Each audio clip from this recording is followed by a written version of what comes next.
예수 그리스도로 우리 하나님 말씀 증거하겠습니다. 하나님 말씀 베드로전서 2장 9절 10절 말씀 보시겠습니다. 베드로전서 2장 9절 10절 읽겠습니다.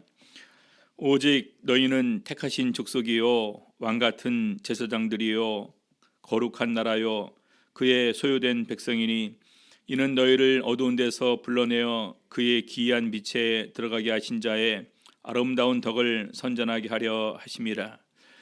너희가 전에는 백성이 아니더니 이제는 하나님의 백성이요 전에는 긍휼을 얻지 못하였더니 이제는 긍휼을 얻은 자니라. 오늘 이 시간에는 우리 신앙인의 정체성, 신앙의 정체성이라는 것은 나는 누구인가라는 부분인데요. 특별히 이 부분은 신앙인의 정체성이기 때문에 하나님과 나와의 관계에서 나는 어떤 존재인가라는 그런 부분입니다. 특별히 오늘 이 말씀은 우리 하나님께서 이스라엘 백성들을 애굽에서 인도해 내시는 가운데에서 이미 신의 산 언약을 세우는 가운데에서 이스라엘 백성들에게 선포했던 내용인데 지금 보면은 이 부분은 더욱더 우리에게 이렇게 이 은혜가 오늘 우리에게까지 이어지는 것을 우리는 발견하게 됩니다. 출애굽기 19장 5절 6절을 보시게 되면은요, 세계가 다 내게 속하였나니 너희가 내 말을 잘 듣고 언약을 지키면 너희는 열국 중에서 내 소유가 되겠고 너희가 내게 대하여 제사장 나라가 되며 거룩한 백성이 되리라. 하나님께서 먼저 이스라엘 백성들을 애굽에서 구원해 내시고 또 내가 어떻게 너희를 갖다 인도하는 것을 너희가 다 봤다. 그러면서 세계가 다 내게 속했다라는 것은 하나님께서는 다 이런 것을 우리에게 주시는 분이시다라고 소개를 하는 것입니다. 그러면서 여기에 이제 조건이 붙는데요. 내 말을 잘 듣고 언약을 지키면, 내 말을 잘 듣고 내 언약을 지키면 이것이 일명 신의 산 언약입니다. 그래서 거기에서 십계명을 포함한 이런 그 많은 율례들을 우리 출애굽기 20장, 21장, 23장까지 주시고 나서 24장에서 언약서를 낭독해서 읽고 또 이제 그 피를 뿌리면서 언약의 피라 하면서 이렇게 언약이 세워지게 되는 것입니다. 근데 거기에 이 부분은 이제 너희가 구원받기 위해서 이걸 해야 된다라는 것이 아니라 내가 너희를 구원했으니까 세계가 다 내게 속하였으니까 내 말을 잘 듣고 내 언약을 지키면 더 은혜 위에 은혜, 복 위에 복을 더 주시겠다라는 말입니다. 이것은 오늘날 우리들의 구원관과도 굉장히 밀접한 관계가 있습니다. 먼저 십자가를 통해서 구속 사역을 이루시고 또 말씀을 우리 마음의 비석에 이렇게 새겨주시고 또 하나님의 자녀답게 백성답게 이 세상을 살아가기를 원하시면서 우리에게 예수 그리스도의 말씀을 주셨습니다. 자, 그런데 여기 보니까요, 열국 중에 내 소유가 되겠고 내게 대하여 제사장 나라가 되며 거룩한 백성. 여기는 세 가지를 얘기를 하고 있습니다. 소유, 제사장 나라, 거룩한 백성.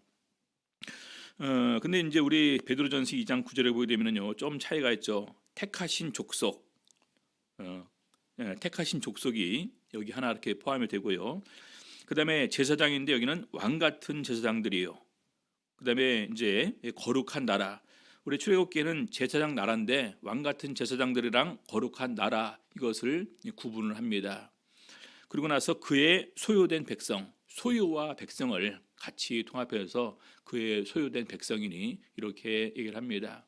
그래서 우리 보게 되면은 구약 시대의 이스라엘 백성들과 신의 산 언약을 맺을 때 주었던 은혜보다 우리 신약 시대에 우리에게 새롭게 주시는 이 은혜가 더욱 더 크다, 더욱 더 많다라는 것을 우리는 발견하게 됩니다. 먼저 우리 택하신 족속 부분을 같이 이렇게 보도록 하겠습니다. 우리 하나님께서 아모스 선지자를 통해서 우리 그 이스라엘 백성들에 대해서 이렇게 얘기를 하십니다. 아모스 3장 2절 보게 되면은요, 내가 땅의 모든 족속 중에 너희만 알았나니. 하나님의 택함 받는 거랑 택함 받지 못한 것의 차이가 바로 여기에 있습니다. 땅의 모든 족속 중에 너희만 알았나니. 여러분들, 우리가 이 세상 살아가는 가운데에서 우리 사람의 사교의 폭이 있습니다. 그렇지 않습니까? 그러면서 이제 그 나이가 들면서 어떻게 합니까? 점차 이제 사교 친구들과 만나는 그런 폭이 점차 이제 줄어드는 것을 이렇게 보게 됩니다. 젊을 때 한참 많았다가 다시 이제 줄어들게 되는 거죠. 어릴 때 적었다가 점차 많아졌다가 다시 이렇게 이제 점차 그 사고의 폭이 사교의 폭이 좁아지게 됩니다. 자, 그러면서 우리가 이 세상 살아가는 가운데에서 내가 아는 사람들만 내가 안부를 묻고 관심 갖고 또 어려웠고 또 좋은 일 있을 때 찾아보지, 전혀 관계없는 사람들 뭐 찾아봐서 이렇게 위로해주고 그런 사람들 별로 없을 것입니다. 그렇죠? 그래서 마찬가지로 내가 아는 사람에 대해서 관심 가져주는 것처럼 땅의 모든 족속 중에서 너희만 알았다는 것은 하나님의 관심은 이스라엘 족속에게만 가 있다 해도 과언이 아니라는 것입니다. 자, 그런데 우리 신약 시대에는 바로 이 택하신 족속에서 더 발전하게 됩니다. 요한복음 1장 12절 13절 보겠습니다. 요한복음 1장 12절 13절 영접하는 자 곧 그 이름을 믿는 자들에게는 하나님의 자녀가 되는 권세를 주셨으니, 우리 구약 시대에는 하나의 그 민족을 이렇게 택하셨습니다. 근데 우리 신약 시대에는요, 자녀로서 모든 사람을 택하시는 거예요. 범위가 또 넓어지게 되고 개념이 달라지게 됩니다. 한 민족을 선택하셨다라고 생각한다면요, 우리 신약 시대는 하나님의 자녀로서 선택을 하셨다 이렇게 이해를 하셔야 돼요. 그러면서 이는 혈통으로나 육정으로나 사람의 뜻으로 나지 아니하고 오직 하나님께로서 난 자들이니라. 누가 그러면 이런 선택된 민족으로 선택된 하나님의 자녀로 우리가 이제 인정받을 수 있냐?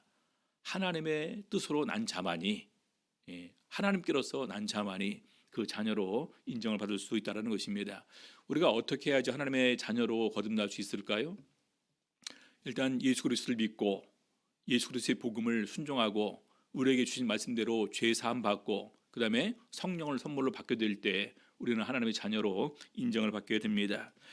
요한복음에 보게 되면 예수님께서 제자들을 부르시면서 너희가 나를 택한 것이 아니라 내가 너희를 택하여 세웠다 이렇게 얘기를 하고 계십니다.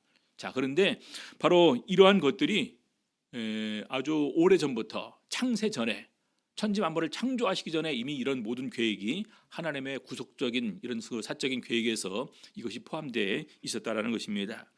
그래서 우리 에베소서 보게 되면은요, 우리 사도 바울은 이렇게 증거를 하고 있습니다. 에베소서 1장 3절 4절입니다. 찬송하리로다 하나님 곧 우리 주 예수 그리스도의 아버지께서 그리스도 안에서 하늘에 속한 모든 신령한 복으로 우리에게 복 주시되, 우리 에베소서를 이렇게 우리 사경할 때 말씀드린 것이 강조한 부분이 있죠. 그리스도 안에서입니다. 모든 하나님의 구속 계획은 그리스도 안에서 시작되고 그리스도 안에서 유지되고 그리스도 안에서 완성이 되게 되는 것입니다. 그래서 그리스도 안에서 하늘에 속한 모든 신령한 복으로 우리에게 복 주시고, 그다음에 4절 곧 창세 전에 그리스도 안에서 우리를 택했다. 여러분, 창세 전이라는 것은요, 세상을 창조하기 전이라는 것입니다. 이 창세 전은요, 창세기 1장 1절에 태초에 하나님의 천지를 창조하시니라, 그것보다 앞선 시점이에요. 그렇죠? 우리 하나님은 영원하신 분이신데 그 세계의 시작, 그 시작점을 갖다가 태초로 두고 있습니다. 태초에. 그래서 태초에 하나님께서 창조하셨는데 그 창조 전에 그리스도 안에서 우리를 택하셨다. 그래서 이 택하신 족속이 되었다, 택함 받은 자녀가 되었다라는 것은 바로 우리 하나님의 이런 엄청난 구속사적인 계획에 우리가 포함이 된 것이다라고 우리가 이해를 할 수가 있습니다. 데살로니가후서 2장 13절을 보시겠습니다.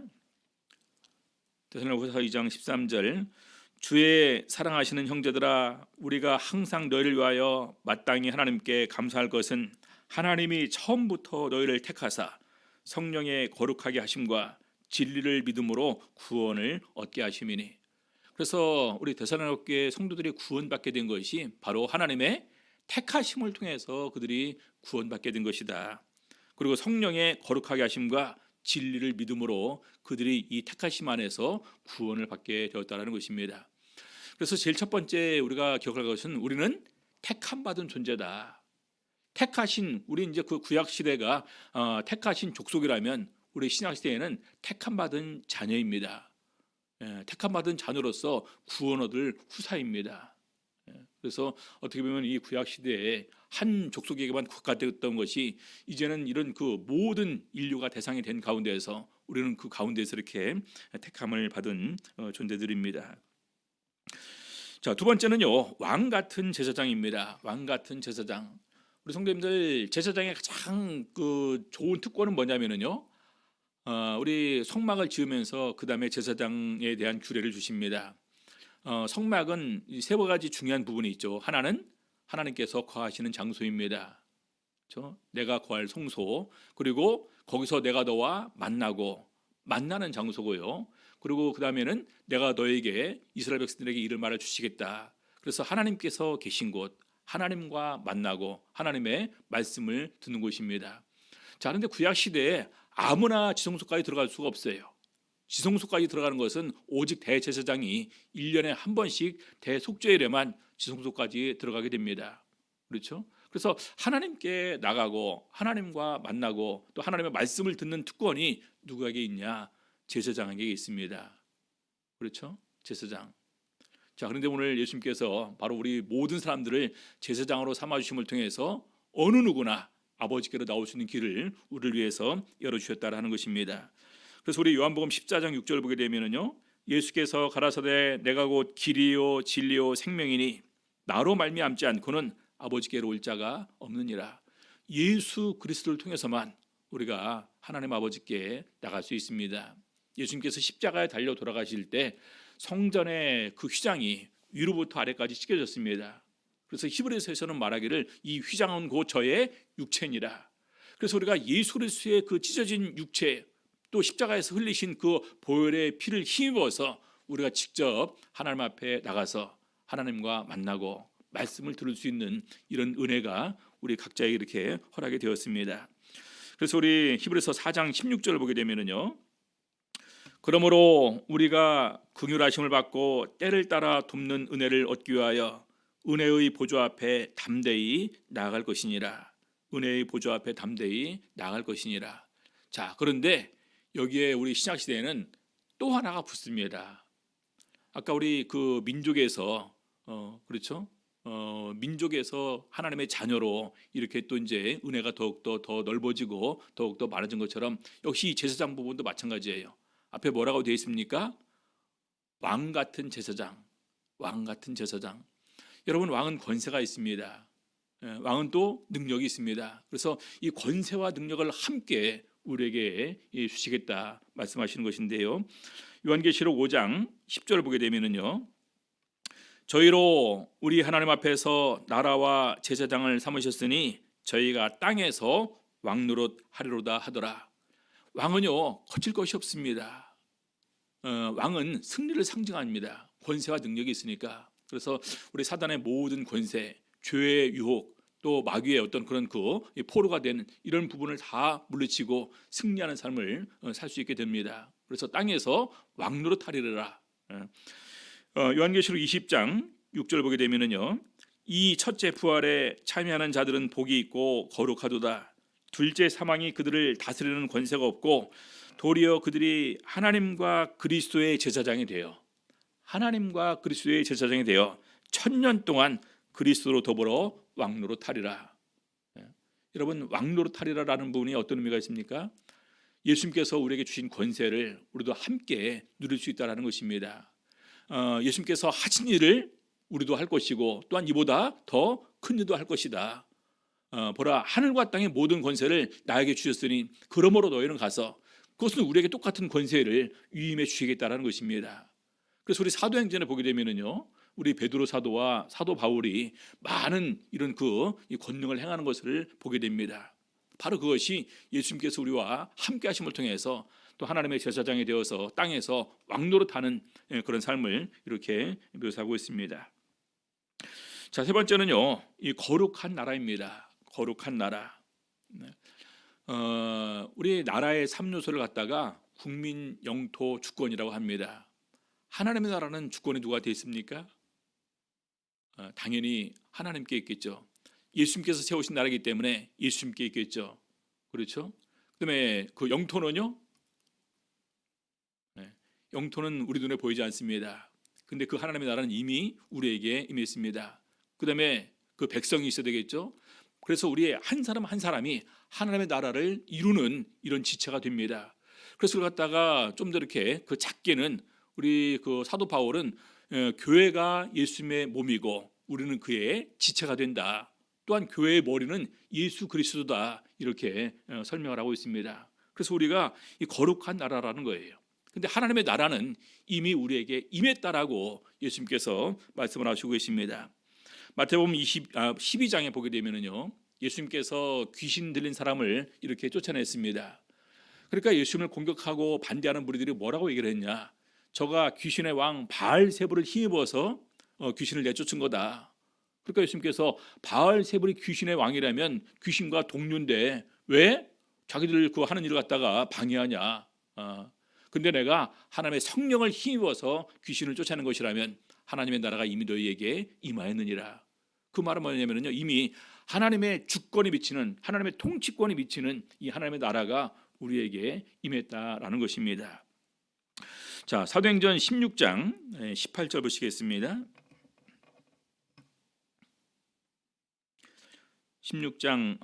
사도행전 26장, 죄송합니다. 사도행전 26장 18절. 그 눈을 뜨게 하여 어둠에서 빛으로 사단의 권세에서 하나님께로 돌아가게 하고, 사단의 권세에서 하나님께로 돌아가게 한다는 것, 이것이 우리가 하나님의 나라로 옮겨짐을 입는 은혜입니다. 그리고 죄사함과 나를 믿어 거룩히 된 무리 가운데에서 기업을 얻게 하리라. 마지막 기업을 얻게 하리라, 그건 미래형인데 나머지는 전부 다 현재 우리에게 이루어진 부분입니다. 어둠에서 빛으로 사단의 권세에서 하나님께로 죄사함과 나를 믿어 거룩히 된 무리 가운데에서 기업을 얻게 하리라. 바로 예수님께서 사도 바울에게 주시는 사명을 이렇게 설명하면서 우리 사도 바울에게 얘기한 것입니다. 네. 자, 그래서 골로새서에서 우리 사도 바울은 이렇게 증거를 하고 있습니다. 1장 13절. 그가 우리를 흑암의 권세에서 건져내사 어둠에서 빛으로 옮겨졌다는 것입니다. 어둠에서 빛으로 옮겨졌다는 말과 흑암의 권세에서 건져내사 그의 사랑의 아들의 나라로 옮기셨으니, 사랑의 아들의 나라로 이미 옮겼다라는 거예요. 그래서 이 부분은요, 어둠에서 빛으로도 여기에 포함되고요, 사단의 권세에서 하나님의 나라로 이렇게 옮겨진 것까지 같이 여기 포함이 되게 되는 것입니다. 그래서 우리 로마서에서 우리 사도 바울은 하나님의 나라가 먹는 것, 마시는 것, 우리 육체적으로 이렇게 생각하는 것이 아니라 성령 안에서 의와 평강과 희락을 누리는 바로 그런 장소가 하나님의 나라임을 이렇게 얘기를 하고 있습니다. 여러분, 우리가 알 것은요, 하나님의 나라는 우리 한 사람 한 사람일 수도 있고요, 하나님의 나라는 우리 전체일 수도 있습니다. 바로 우리가 하나님의 나라가 되는 거예요. 마지막에 보게 되면은요, 우리 모든 권세를 다 하나님께서 예수님께 주셨는데, 예수님께서 마지막에 모든 악의 무리들을, 악의 권세들을 다 물리치고 나서 마지막에 하나님께 다시 하나님께 돌려드리는 내용들이 있는데요. 고린도전서 15장 24절 보시겠습니다. 고린도전서 15장 24절. 그 후에는 나중이니 저가 모든 정사와 모든 권세와 능력을 멸하시고 나라를 아버지 하나님께 바칠 때라. 나라를 바칠 때가, 우리가 보통 이제 한 나라를 바치는 의미보다도 하나님께서 직접 우리를 갖다가 구원하시고 하나님 나라로 옮기신 우리를 갖다가 하나님께 바친다라는 의미입니다. 그렇죠? 그래서 이 거룩한 나라가 어떤 존재냐? 우리 개인일 수도 있고 우리 모임 자체가 바로 거룩한 나라고, 바로 이것이 예수님의 몸을 이루는 교회입니다. 거룩한 나라요. 자, 그래서 요한계시록 5장 10절 보게 되면은요, 저희로 우리 하나님 앞에서 나라와 제사장을 삼으셨으니, 아까 우리 읽었던 부분인데요, 저희로 우리 하나님 앞에서 나라와 제사장을 삼으셨으니, 나라랑 제사장을 구분하지 않습니까? 그렇죠. 그래서 우리가 바로 하나님의 나라가 되었다. 또 우리가 하나님 나라로 이미 옮기우심을 입은 존재다. 우리 각자가 하나님의 나라고, 우리 전체 공동체가 하나님의 나라고, 이걸 갖다 우리 사도 바울은 교회로 설명하고 있습니다. 교회는 그리스도의 몸이고 우리는 그의 몸을 이루는 지체다. 그래서 나라를 바친다라는 의미는 또한 우리 몸된 교회를 다시 하나님께 바친다라는 의미도 같이 포함이 되게 되는 것입니다. 그다음에 그의 소유된 백성이다 이렇게 얘기를 하고 있습니다. 택하신 족속이요 왕 같은 제사장들이요 거룩한 나라요 그의 소유된 백성이니. 우리 기억나시죠? 베드로전서 2장 9절. 오직 너희는 택하신 족속이요 왕 같은 제사장들이요 거룩한 나라요 네 번째로 그의 소유된 백성이다. 하나님의 소유가 되었다라는 것은 굉장히 귀한 것입니다. 내 것이다. 여러분 우리가 어릴 때 이렇게 태어나지 않습니까? 그럼 제일 먼저 우리에게 생기는 것이 소유욕이에요. 아이들도 딱 자기 거 딱 잡으면은요 안 주지 않습니까? 우리 이제 어른들이 이제 한번 시험해 보려고 그렇게 이제 달라고 하죠. 그럼 어른들이 그걸 갖다 정말로 먹으려고 달라는 것입니까? 아니죠. 주나 안 주나 보고 주면은 귀엽고 사랑스러우니까 더 많이 주고 싶어하는 것이 우리 어른들의 마음입니다. 그래서 이것은 내 것이 되었다면은요 전부 내 것은 내 것이기 때문에 뺏기지 않고 이걸 다 굉장히 아끼는 이런 마음을 가지고 있는 것처럼 바로 우리가 하나님의 소유가 되었다는 것은 그런 것입니다. 소유된 백성이니. 자, 신명기 7장 6절 보게 되면은요 너는 여호와 네 하나님의 성민이라 거룩한 백성이라는 말이죠. 네 하나님 여호와께서 지상 만민 중에서 너를 자기 기업의 백성으로 택하셨나니.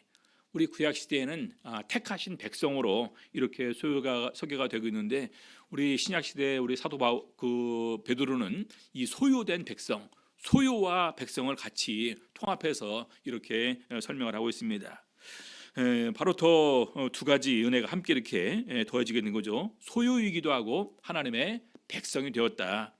자, 말라기서 3장 17절 보시겠습니다.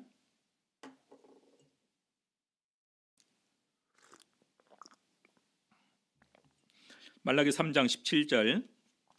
만군의 여호와가 이르노라 내가 나의 정한 날에 이것은 하나님의 때라는 말이죠. 때가 이름에 내 때가 이르지 않았다 하는 것처럼 하나님께서 정하신 그 때가 되게 되면은요 그들로 나의 특별한 소유를 삼을 것이요. 특별한 소유. 우리 구약 시대에 이미 소유로 이스라엘 백성들을 삼아 주셨습니다. 근데 여기는 말라기서 마지막 예언에는요 더 특별한 소유를 삼아 주시겠다. 뭘까요? 좀 이따 보기로 하고요. 또 사람이 자기를 섬기는 아들을 아낌같이 내가 그들을 아끼리니. 두 가지를 얘기를 하고 있습니다. 특별한 소유를 삼을 것이요 내가 그들을 아낄 것이다. 우리 사도 바울은 이걸 갖다가 그의 소유된 백성이다라고 하는데 더 구체적으로 얘기를 하게 되면은요 백성보다 더욱더 가까운 관계가 자녀입니다. 자녀. 그래서 이 특별한 소유라는 말은요 우리 구약 시대에는 백성인데 우리 신약 시대에는 하나님의 자녀가 되는 권세입니다. 우리가 무엇을 통해서 무엇을 근거로 우리가 하나님의 자녀됨을 알 수가 있습니까? 우리 갈라디아서와 로마서 보게 되면은요 바로 성령을 통해서 우리가 하나님의 자녀인 것을 증거한다 이렇게 얘기를 하고 있습니다. 갈라디아 4장 6절. 너희가 아들인 고로 하나님이 그 아들의 영을 우리 마음 가운데 보내사 아바 아버지라 부르게 하셨느니라. 그렇죠? 성령이 없으면 우리가 하나님을 아빠 아버지라 부를 수가 없습니다. 16절 로마서 8장 16절. 성령이 친히 우리 영으로 더불어 우리가 하나님의 자녀인 것을 증거하시나니. 우리가 하나님의 자녀인 것을 누가 증거하신다고요? 성령입니다. 그래서 우리 성도님들 내가 하나님과 나와의 관계에서 내가 하나님 앞에서 어떤 존재인가 신앙인의 정체성을 바르게 세우기 위해서는요 우리 베드로전서 2장 9절을 암기하고 계셔야 됩니다. 오직 너희는 택하신 족속이요 왕 같은 제사장들이요 거룩한 나라요 그의 소유된 백성이니. 그래서 이 은혜가 얼마나 크냐라는 부분을 우리가 기억하게 될 때 더욱더 우리가 담대한 마음을 가지고 더욱더 우리가 이 하나님 앞에서 이 세상을 바라보게 될 때 영적인 눈을 뜨고서 이 세상을 바라볼 수 있게 되는 것입니다. 자, 그러면서 왜 그럼 우리들에게 이러한 은혜를 주셨냐 그 목적을 얘기를 하고 있습니다. 베드로전서 2장 9절 다시 보시겠습니다. 오직 너희는 택하신 족속이요 왕 같은 제사장들이요 거룩한 나라요 그의 소유된 백성이니. 이는 왜 이런 은혜를 주셨냐 네 가지죠. 택하신 족속, 왕 같은 제사장들, 거룩한 나라, 그의 소유된 백성. 근데 이는 너희를 어두운 데서 불러내어 그의 기이한 빛에 들어가게 하신 자의 아름다운 덕을 선전하게 하려 하심이라. 아까 어두움에서 빛으로, 그렇죠? 어두움에서 불러내어 그의 기이한 빛에 들어가게 하신 자의 아름다운 덕을 선전하게 하려 하심이라. 바로 우리를 구원하신 하나님의 은혜를 찬양하고 그 하나님의 은혜를 증거하는 저희들의 삶이 되게 하기 위해서 바로 우리들에게 이런 은혜를 허락하셨다라는 것입니다. 시편 9편 11절 보게 되면은요, 너희는 시온에 거하신 여호와를 찬송하며 그 행사를 백성 중에 선포할지어다. 바로 이 두 가지입니다. 하나님을 찬송하고 그 행사를 백성 중에서 선포할지어다. 이사야서 43장 21절 보게 되면은요, 이 백성은 내가 나를 위하여 지었나니 나의 찬송을 부르게 하려 함이니라. 그렇죠? 자, 사도행전 1장 8절, 오직 성령이 너희에게 임하시면 너희가 권능을 받고 예루살렘과 온 유대와 사마리아와 땅 끝까지 이르러 내 증인이 되리라. 여러분들, 우리가 하나님의 행사를 선포하는 것도 그냥 내 힘으로, 내 생각대로, 내 어떤 지혜로, 내 언변으로 하는 것이 아니라 성령이 너에게 임하시면 너희가 권능을 받고 바로 성령께서 우리를 친히 인도하시는 가운데서 또 능력으로도 우리와 함께 해주심을 통해서 우리가 증거의 삶을 살 수 있도록 도와주신다라는 것입니다. 어떻게 보면은요, 앞에 있는 네 가지, 우리 신앙인의 정체성 네 가지를 보게 되면 정말로 이 하나하나 은혜가 얼마나 큰지 모릅니다. 이 은혜를 깨달으면 깨달을수록 우리는 하나님의 은혜에 감사하지 않을래야 않을 수가 없고 찬양하지 않을래야 않을 수가 없습니다. 저절로 마음의 기쁜 찬양과 감사가 넘치게 되는 것이고 바로 더욱더 기쁜 마음으로 주님의 은혜를 증거하는 그런 삶으로 바뀌게 되는 것입니다. 그래서 우리 사도 바울은 궁극적으로 딱 두 가지를 얘기를 합니다. 베드로전서 2장 10절입니다. 너희가 전에는 백성이 아니더니 이제는 하나님의 백성이요 전에는 긍휼을 얻지 못하였더니 이제는 긍휼을 얻은 자니라. 오늘날 이방인들이 바로 이러한 존재들이죠. 물론 이것은 이스라엘 백성들도 마찬가지였습니다. 수많은 이 하나님의 법을 어기고 하나님 앞에서 죄를 짓고 또 우상을 섬기고 바로 그런 걸 통해서 하나님께 많은 사람들이 그렇게 버림을 받았었습니다. 근데 하나님께서 계속해서 약속하는 것은 나는 너희 하나님이 되고 너희는 내 백성이 되리라. 그래서 그 말씀은 유대인들뿐만 아니라 이방인들에게도 적용되는 말씀입니다. 그래서 우리 호세아서에서 이렇게 말씀을 하시고 있습니다. 호세아서 2장 23절, 내가 나를 위하여 이 땅에 심고 긍휼히 여김을 받지 못하였던 자를 긍휼히 여기며 내 백성 아니었던 자에게 행하여 이르기를 너는 내 백성이라 하리니 저희는 이르기를 주는 내 하나님이시라 하리라. 여러분 한번 생각해 보시기 바랍니다. 유대인들이 특별히 이렇게 하나님의 선택을 받고 이렇게 선민으로 지금까지 살아왔습니다. 사실 우리나라로 보게 되면 거리가 굉장히 멀죠. 우리 중동 지방에 한번 가보신 적 있습니까? 지금은 비행기라도 있으니까 이렇게 가죠. 그렇죠? 근데 만약에 비행기도 없었고 또 배도 없었다라는 옛날 그렇게 생각하게 될 때 얼마나 멀어서 우리가 어떻게 특별히 이렇게 우리가 유대인들을 만날 기회가 있겠습니까? 그렇죠? 근데 어느 날 이 복음이 이렇게 뺑 돌아서 우리에게까지 오게 됐어요. 우리에게까지 오게 돼서 우리가 하나님을 알게 되었고 예수를 통해서 전해주는 복음을 우리가 알고 깨닫고 믿게 되었다는 것입니다. 또 그것을 믿음을 통해서 우리가 십자가의 피로 죄사함을 받고 또 거듭나서 성령을 선물로 받음을 통해서 우리가 하나님의 자녀로 인정을 받게 됩니다. 그래서 이제는 우리가 원래는 전혀 하나님과 관계없던 우리 한국 사람들, 특별히 오늘 우리들이 몰랐었는데 이제는 우리가 하나님의 백성이 되었고 하나님의 긍휼을 전혀 받지 못하고 살아가던 존재였었는데 이제는 우리가 하나님의 긍휼하심을 받을 수 있는 존재로 바뀌었다. 이 부분을 이렇게 증거하는 것입니다. 그래서 우리 사도 바울은 에베소서 2장 11절부터 13절까지 이렇게 얘기를 합니다. 그러므로 생각하라. 너희는 그때 육체로 이방인이요. 우리를 얘기하는 것과 마찬가지지 않습니까? 에베소 교회에 보내는 편지지만 너희는 그때의 육체로 이방인이요. 손으로 육체에 행한 할례당이라 칭하는 자들에게 무할례당이라 칭함을 받는 자들이라. 우리 구약 시대에 보니까 우리 할례 받지 않은 이방인들을 어떻게 대하는지 다 아시지 않습니까? 그렇죠? 다윗도 골리앗과 싸울 때 저 할례 받지 않은 하면서 할례를 받은 것을 안 받은 거랑 엄청난 차이가 있습니다. 할례를 받았다는 것은 하나님과 나와의 언약의 증거가 내 몸에 있는 거예요. 우리 예수님께서도 수로보니아 여인이 이렇게 이제 그 자녀를 위해서 다가오니까 자녀의 떡을 취해서 개들에게 주는 게 마땅치 않다. 이방인을 개처럼 취급을 했습니다. 하나님과의 관계에서 보니까 하나님과 전혀 관계가 없는 사람들은 그런 존재로 취급받아도 아무런 그런 그 원망 불평을 할 수가 없는 그런 상황이죠. 자, 그런데 또 계속해서 얘기를 하죠. 그때에 너희는 그리스도 밖에 있었고 예수님과 전혀 관계가 없었죠.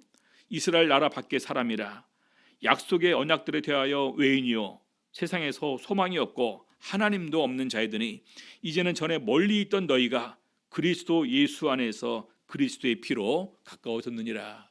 바로 하나님의 궁휼하심을 입을 수 있는 그런 관계로 우리가 바뀌었고 더 나아가 하나님의 백성 또 더 나아가 하나님의 자녀가 되었음을 이렇게 증거하는 것입니다. 그래서 우리가 이제는 세상에서 참된 소망을 가지게 되었어요.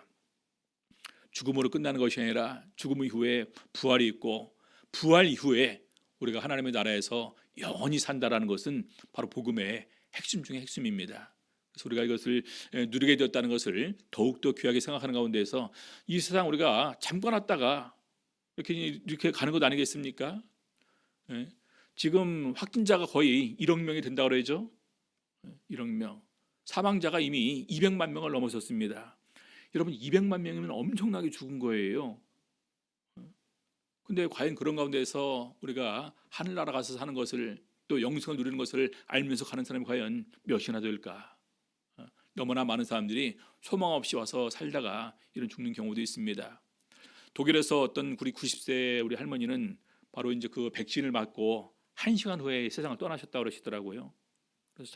그래서 그런 부분에서도 이런 백신을 맞는 것이 정말 그렇게 효과가 있냐라는 부분에서 이제 또 의구심을 갖는 가운데서 어떤 사람들은 안 맞겠다 이렇게 얘기하는 사람들도 있습니다. 그래서 그런 것을 보면서 정말 우리가 믿고 의지할 만한 분은 이 하나님밖에 없다. 여러분 내가 하나님의 소유가 되었다는 것은 하나님께서 나를 아껴주시고 나를 보호하시고 나를 인도하실 것이라는 그런 그 약속도 거기에 포함되어 있는 것입니다. 그래서 우리 사도 바울은 하나님께서 우리를 위하시면 누가 우리를 대적하리요. 그래서 어느 것도 하나님의 사랑에서 끊을 수 없다라는 이런 확신을 우리 사도 바울은 가지고 있습니다. 그래서 오늘 이 신앙인의 정체성을 우리 안에 품는 가운데서 내가 하나님의 택하신 족속이고 왕같은 제사장이고 하나님의 거룩한 나라고 그의 소유된 백성이니까 하나님께서 나와 함께 하시고 나를 보호하실 것이라는 이런 믿음의 확신을 가질 수 있는 우리 성도님들 다 되시고 그 안에서 진정한 평안과 기쁨을 누리시는 우리 성도님들 다 되시기를 예수 이름으로 바랍니다. 기도하시겠습니다. 오늘 말씀 생각하시면서 하나님 은혜 더욱더 감사하면서 더욱더 그 은혜 가운데서 머물 수 있는 저희들 될 수 있도록 담대한 마음으로 이 세상 살아갈 수 있도록 하나님께서 내 마음과 생각을 주장하시고 인도하여 주시옵소서. 기도하시겠습니다.